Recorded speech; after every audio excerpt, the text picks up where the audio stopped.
Magandang araw sa inyong lahat at welcome sa aking channel. Ang FPG's Batang Quiapo ni Coco Martin ay talagang namamayagpag sa telebisyon.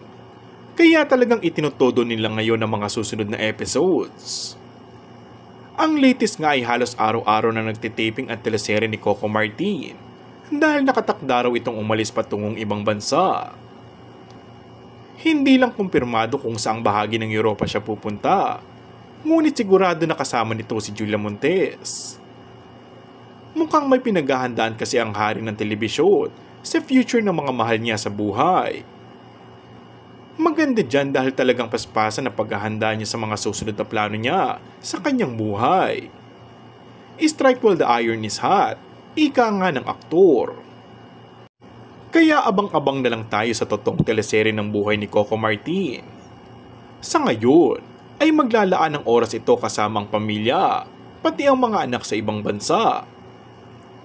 Maaalalang kamakailan, ay nailantad na ang tungkol sa di umano'y anak nila ng aktres na si Julia. Mapahanggang ngayon, ay tahimik ito maging ang aktres ng walang sagot. Kung bago ka lang sa aking channel ay mag-subscribe at pindutin na rin ang notification bell. Maraming salamat!